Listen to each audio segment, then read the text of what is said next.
Welcome back to NG con academy students. और जो हमारा नेक्स्ट टॉपिक है अब वो है फर्स्ट लॉ ऑफ थर्मोडायनेमिक्स।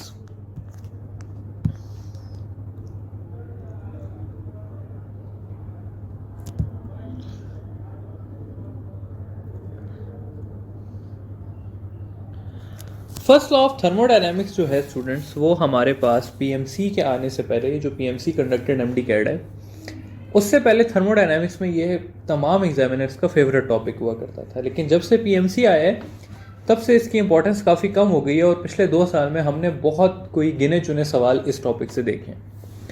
सब इसको बहुत मुश्किल टॉपिक समझते थे, लेकिन ये इतना मुश्किल टॉपिक है नहीं, क्योंकि अगर आप इसे अपने लिए खुद कॉम्प्लेक्स ना बनाएं।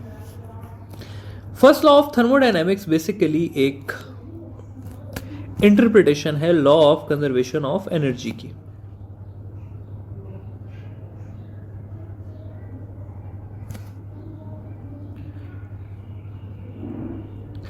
और law of conservation of energy क्या कहती है कि energy can be converted into another form of energy. और यही फर्स्ट लॉ ऑफ थर्मोडायनेमिक्स में हमारे पास हो भी रहा है। देखिए, हमारे पास 3 किस्म में की 3 चीजें हैं। एक हमारे पास वर्क है, एक हमारे पास हीट है, और आखिरी चीज जो है वो है हमारे पास इंटरनल एनर्जी। तीनों चीजों को अगर मैं देखूं स्टूडेंट्स, तो वो मोर और लेस एनर्जी की 3 फॉर्म्स हैं। वर्क को अगर आप लें तो वर्क भी जाउल है, हीट लें हीट भी जाउल है, इंटरनल एनर्जी लें तो वो भी जाउल है। और इंटरनल एनर्जी के साथ मैं आप लोगों के लिए हेल्प के लिए लिख देता हूं टेम्परेचर। देखिए, मैं आप लोगों को ना इसकी एक कॉन्सेप्ट देता हूं ताकि कॉन्सेप्ट से आप इसके सवाल सॉल्व करें। बाद में मैं आपको किताबी बातें लिखवा दूंगा, लेकिन पहले आप लोगों को इसका कॉन्सेप्ट आना चाहिए। कॉन्सेप्ट क्या है स्टूडेंट्स? इस तरह है कि मैं एक कंटेनर ले लेता हूं और मैं कहता हूं कि कंटेनर के अंदर V वॉल्यूम ऑफ गैस पड़ी हुई है और इसके ऊपर P प्रेशर अप्लाइड है। इसकी इंटरनल एनर्जी जो है वो है U1। ये हमारे पास एक इनिशियल स्टेट है। मैं क्या करता हूं कि मैं इसे नीचे से हीट करता हूं। जब मैं इसे हीट करूंगा स्टूडेंट्स, तो आप लोगों के ख्याल से क्या होना चाहिए? ये पिस्टन ऊपर जाएगा या नीचे आएगा? तो आंसर है जी ऊपर जाएगा, यानी कि वॉल्यूम जो है इसकी वो इंक्रीज करेगी।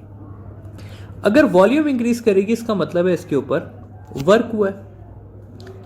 और इसकी इंटरनल एनर्जी भी क्या करेगी? इसकी इंटरनल एनर्जी भी इंक्रीज करेगी, यानी कि इसके अंदर चेंज ऑफ इंटरनल एनर्जी होगा।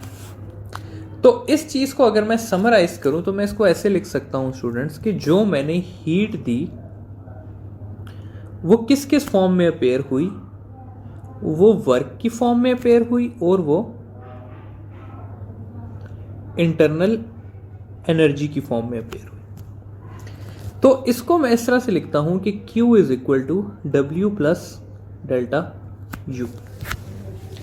ठीक है। अब ये है ना स्टूडेंट्स के ये इक्वेशन आपके पास बेसिस प्रोवाइड करती है। मैं आपको ये बाद में बताऊंगा कि हीट जो है वो सिस्टम में पॉजिटिव होती है, सिस्टम में नेगेटिव होती है। उसकी ज़रूरत ही नहीं पड़ती। उसकी ज़रूरत क्यों नहीं पड़ती ये देखते हैं। ज़रा कुछ सवाल करता हूं आप लोगों से। मैं कहता हूं जी कि 100 joule of heat is supplied to a container and it does 20 joule of work. How much is the internal energy increased? अब देखें हुआ क्या है। हुआ इस तरह से है कि मैंने एक कंटेनर को हीट किया 100 जाउल, यानी कि मैंने इसे 100 जाउल दिया और 20 जाउल इसमें से वर्क चला गया। तो इंटरनल एनर्जी कितनी इंक्रीज होगी? ऑब्वियस सी बात है 80 जाउल हुई होगी। बगैर किसी इक्वेशन के, बगैर किसी चीज के, आपको कॉन्सेप्ट अगर आता है तो आप ये कर सकते हैं। दूसरी चीज देख लेते हैं। एक और सवाल करता हूं। मैं कहता हूं कि 100 joule of work is done on the system and 30 joule of heat escapes from it. तो राइज इन इंटरनल एनर्जी कितना होगा? अगेन उसी कॉन्सेप्ट के तहत लेके चलते हैं। मैं कहता हूं मेरे पास एक कंटेनर है, मैंने उस पर 100 जॉउल वर्क ऊपर से किया। बेसिकली क्या होना चाहिए था कि इस वर्क से हीट जनरेट होनी चाहिए थी और हीट बाहर निकलनी चाहिए थी और इंटरनल एनर्जी ज़्यादा होनी चाहिए थी, जो आपका दिमाग कहता है उसी को माने। तो जब मैंने इस पर वर्क किया तो हीट पीछे से कितनी निकल गई? 30 जॉउल हीट निकल गई। तो इंटरनल एनर्जी का राइज कितना होगा? 70 जॉउल होगा। तो इन सवालों में स्टूडेंट्स पॉजिटिव और नेगेटिव की बातों में पढ़ने से ज़्यादा बेहतर है कि आप अपना कॉन्सेप्ट बनाएं, इसको ड्रॉ करें, देखें भाई इतनी हीट दे रहे हैं तो क्या क्या होना चाहिए। अच्छा ये हो गया तो पीछे ये बच गया और इसका आंसर ये होगा। तो ये चीज़ आपको जो है ये काफ़ी हेल्प करेगी कि भाई किस तरह से क्वेश्चन सॉल्व करना है। अब जो लोग कहते हैं कि भाई हमें इक्वेशन का पता होना चाहिए, तो उनके लिए मैं लिख देता हूं कि अगर ये आपके पास इक्वेशन है तो इसमें जो आपके पास पहली चीज है वो है हीट। ठीक है, तो हीट के बारे में हम कहते हैं कि heat given to the system जो होती है वो आपके पास पॉजिटिव होती है और heat given by the system जो होती है वो आपके पास नेगेटिव होती है। फिर अगर बात की जाए वर्क की, तो work done on the system जो होता है वो आपके पास होता है नेगेटिव और work done by the system जो होता है वो आपके पास होता है पॉजिटिव। फिर अगर इंटरनल एनर्जी की बात कर ली जाए तो टेम्परेचर इंक्रीज जो होता है वो आपके पास पॉजिटिव इंटरनल एनर्जी होती है और टेम्परेचर डिक्रीज जो होता है वो आपके पास नेगेटिव होती है। तो ये है स्टूडेंट्स आपके पास फर्स्ट लॉ ऑफ थर्मोडायनेमिक्स।